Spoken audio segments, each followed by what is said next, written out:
Kawhi Leonard is one of the worst free agent signings in NBA history. I don't give a damn what's going on with the team. They're trash right now. We understand that. They have the worst superstar in the sport in Kawhi Leonard, who is a talent when healthy, no doubt, but does nothing to promote his team. The Los Angeles Clippers were supposed to step into this season like kings walking into their new palace. A fresh arena, Kawhi Leonard, James Harden, and all that championship talk buzzing non-stop. Instead, everything fell apart in real time. What was supposed to be a clean new chapter turned into tension, injuries, and straight-up disappointment. And with no real draft picks left, a sky-high payroll, and chemistry fading like old paint, the Clippers are locked inside a mess they created themselves. I don't give a damn what Lawrence Frank has to say. I don't like what he did. I don't have much of a relationship with Lawrence Frank. I've always respected him. I remember when he was the head coach of the Nets. I remember when he was the head coach of the Detroit Pistons. I know the man knows his basketball. I always found it a bit sketchy, iffy.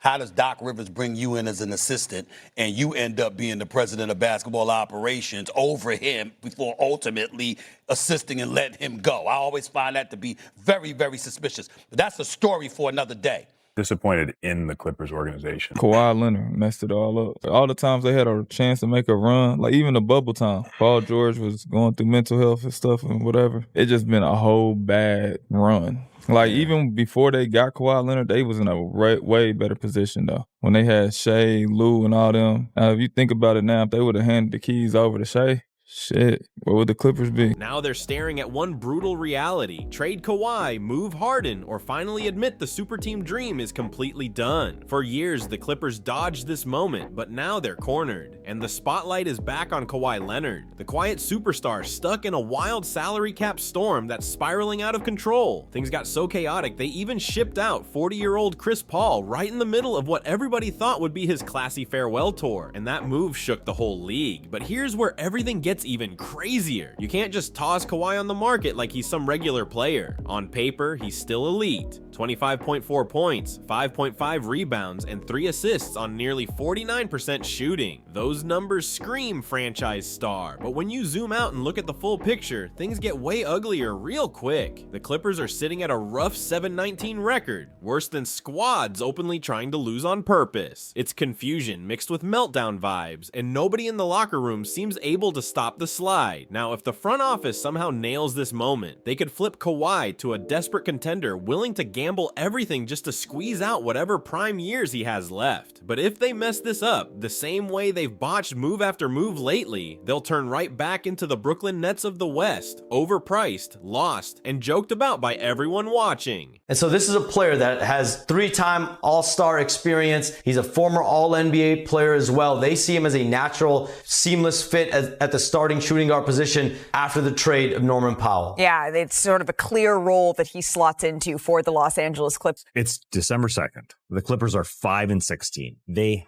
have to be thinking about trading some of their big parts because their offseason transactions were all swinging.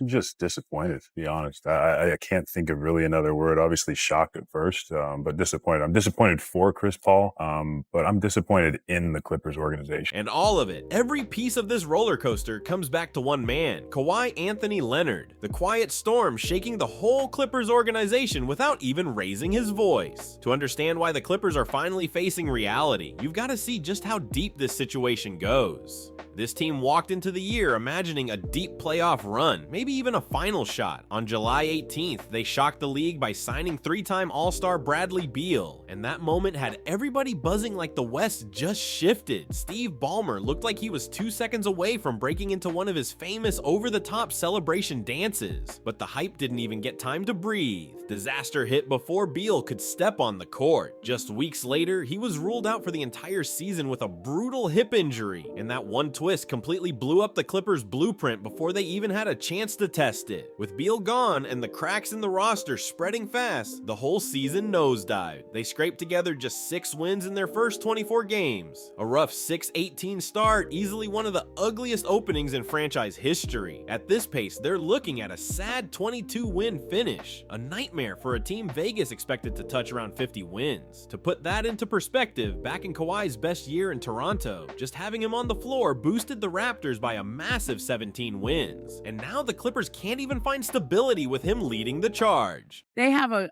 very good front office. So, like, you know what you're about to do. Everybody keeps saying that. I know that the Clippers have this great front office based on what? I mean, I don't know. I think they're smart in how they read it. Well, they can be as smart as they want. They lose all the time. Yeah. They just lose.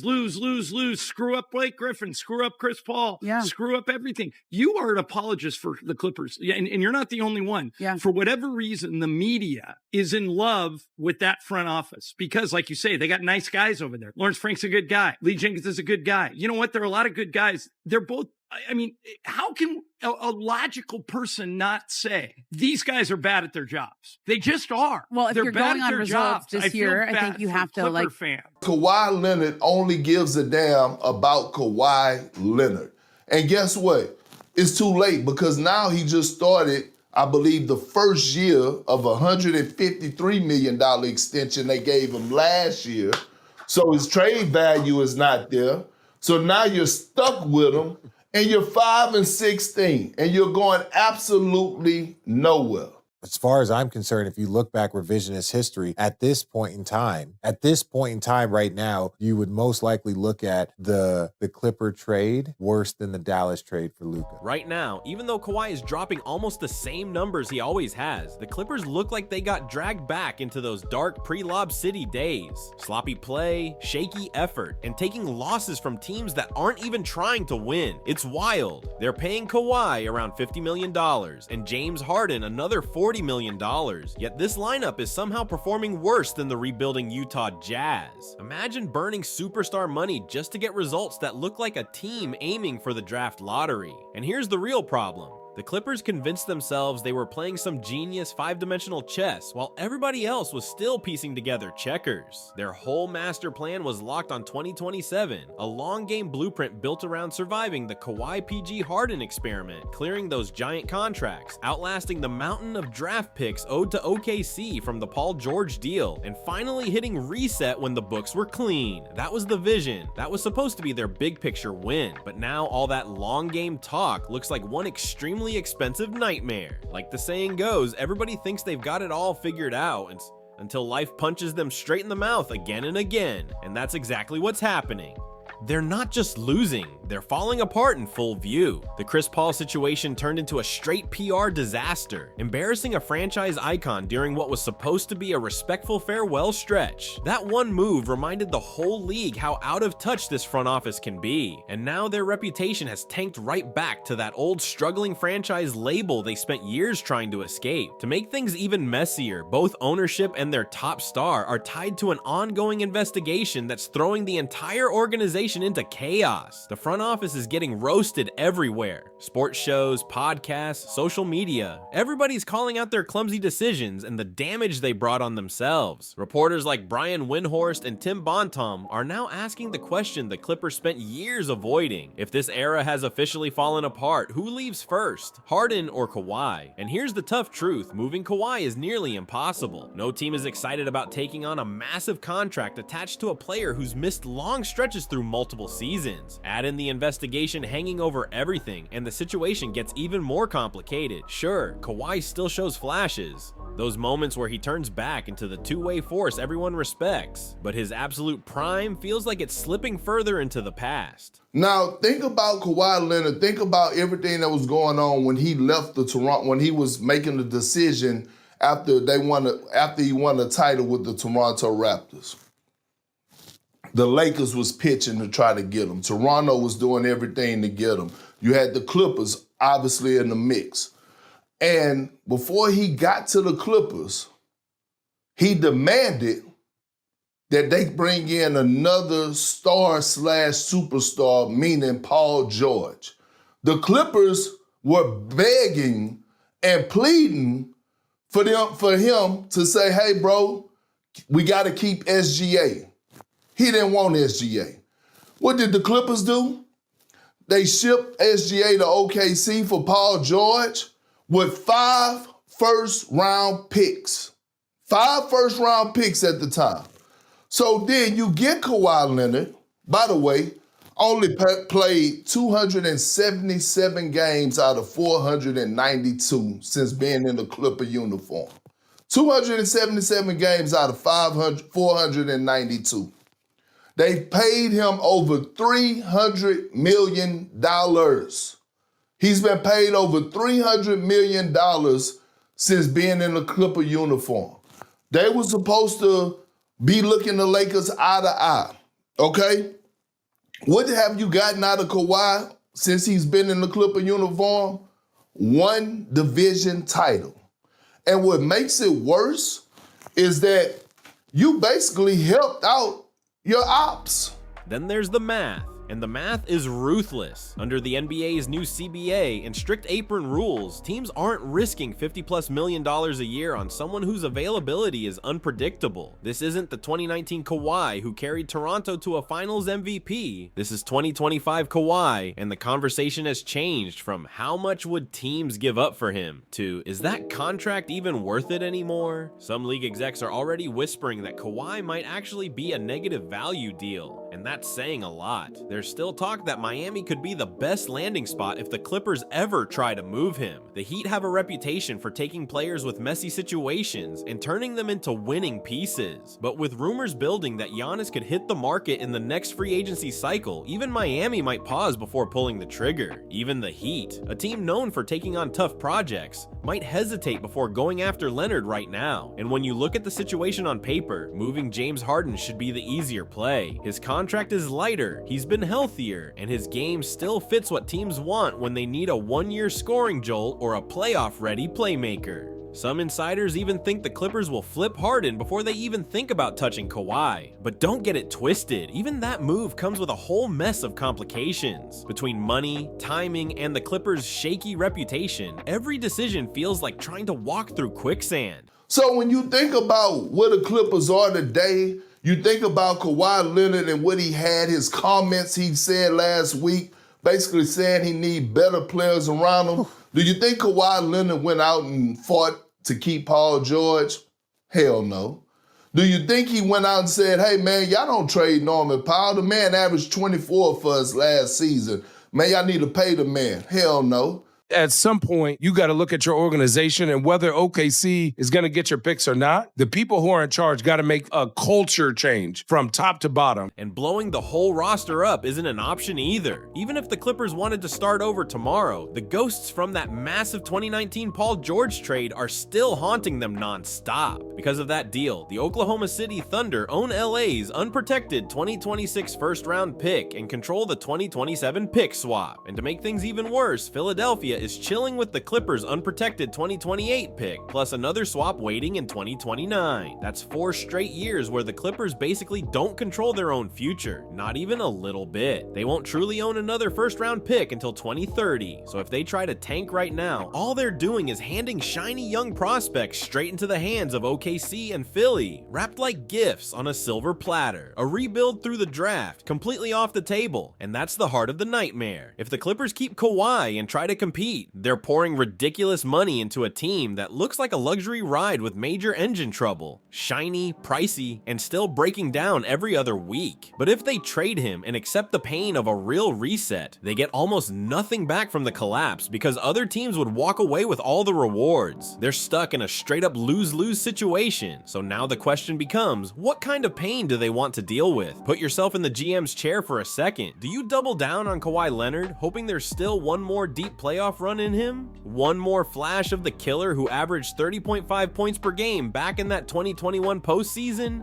Or do you face the cold truth that this era might be cooked and trade him away for maybe half his value just to finally move forward? It's rough either way. The reality staring the Clippers in the face is simple. Something has to change. They're at the point where every path hurts, and the only thing worse than making a risky move is doing nothing at all. For months, the team convinced themselves the Kawhi Harden combo still had juice. They thought big names and raw talent could drag them back into the race. But the standings don't lie. The win column is yelling the truth. This squad isn't built to win anymore, and the rest of the league can smell that desperation from miles away. Now the front office has no choice but to face the questions they've dodged for years. What can actually be fixed? What's worth fighting for? Who's even tradable at this point? And the biggest question of all, what's the identity of this team supposed to be when everything settles? And it all circles back to one man, Kawhi Leonard. Even through the losing streaks, he's still putting up real star numbers. Around 25 a night, efficient as always, still flashing that two-way force everyone used to fear.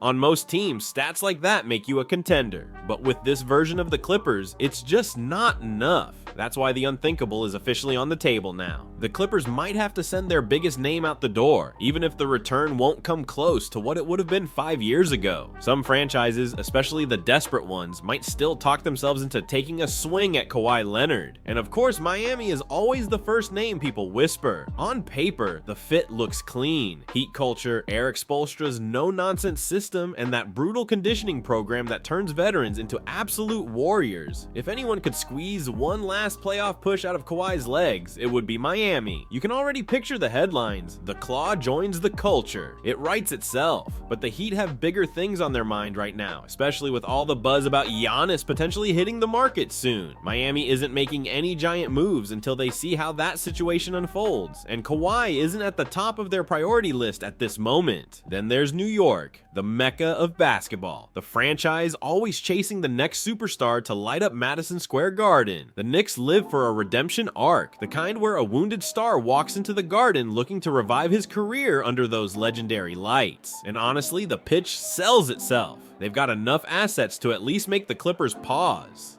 Young wings, a physical front court, and real draft flexibility. Maybe it's not enough to replace Kawhi fully, but it's enough to make LA think twice. But let's be real for a second. While trading Kawhi would be the most dramatic move, moving James Harden is easily the most realistic option. His contract is lighter, he's been more dependable availability-wise, and his skill set still has real value. Teams like Milwaukee could use him right away. Imagine Harden running sets next to Giannis and Dame. That trio would scare the whole league. Even Orlando makes sense. They've got a tough young defensive core, but badly need a veteran playmaker to steer the offense and steady the pace. Harden's market isn't massive, but at least it exists. Something Kawhi's trade market doesn't really have right now, and that's the honest truth. But every plan, every idea, every possible trade slams into the same giant wall, the past. Specifically, that massive 2019 Paul George trade that still hangs over the Clippers like a curse. OKC owns their 2026 first-round pick and the 2027 swap, while Philly controls the 2028 pick and the 2029 swap. From 2026 through 2029, the Clippers don't have control over a single first-round future, so tanking? Not even an option.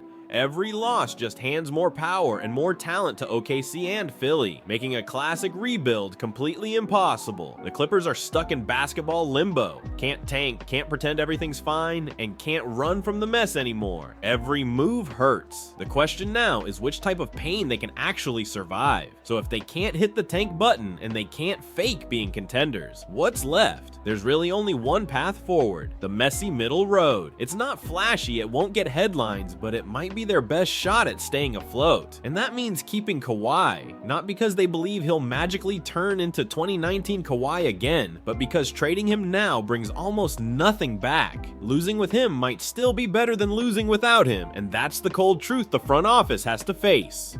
But Harden can be moved, and moving him could finally give the Clippers what they actually need: depth, defense, and energy. They need bodies that can run, defend, and grind, not just big-name talent. It's about reshaping the roster, swapping out Harden's minutes for hungry young legs, and rebuilding a real identity instead of chasing star power that no longer makes sense. Picture it, a new front court with a legit rim protector locking down the paint, athletic wings defending hard on the perimeter, and shooters stretching the floor to take weight off Kawhi's shoulders. It's not glamorous, but it's the kind of lineup that could help them survive this storm. That kind of roster shift wouldn't turn the Clippers into instant contenders, but it could make them steady again. Functional, balanced, and maybe strong enough to scrape together one last real playoff push. Because right now, the Clippers aren't choosing between success and failure anymore. That window is gone. What they are choosing is how they take the hit. Do they completely collapse or pivot with at least some pride left? Do they roll the dice on one final Kawhi run or take the embarrassment of moving him for low value? They can't tank, they can't rewind the clock, and they can't pretend Kawhi is still the unstoppable force he used to be. All they can do is pick the path that hurts the least and pray that somewhere along the way, pride, luck, and a real identity finally return to a franchise that's been drifting for way too long, and now everything lands right on Lawrence Frank's desk. Does he double down on Kawhi Leonard or finally walk away? Whatever he chooses decides the entire future of the Clippers, and there's no easy answer here. So what do you think? Should the Clippers keep Kawhi and Harden, or is it finally time to blow the whole thing up and start fresh? I seriously want to hear your take. Drop your thoughts in the comments below. Thanks for rocking with Ballscope. Make sure you like, share, and subscribe so you don't miss the next breakdown. And don't go anywhere. There's another wild story coming up right after this one. See you next time.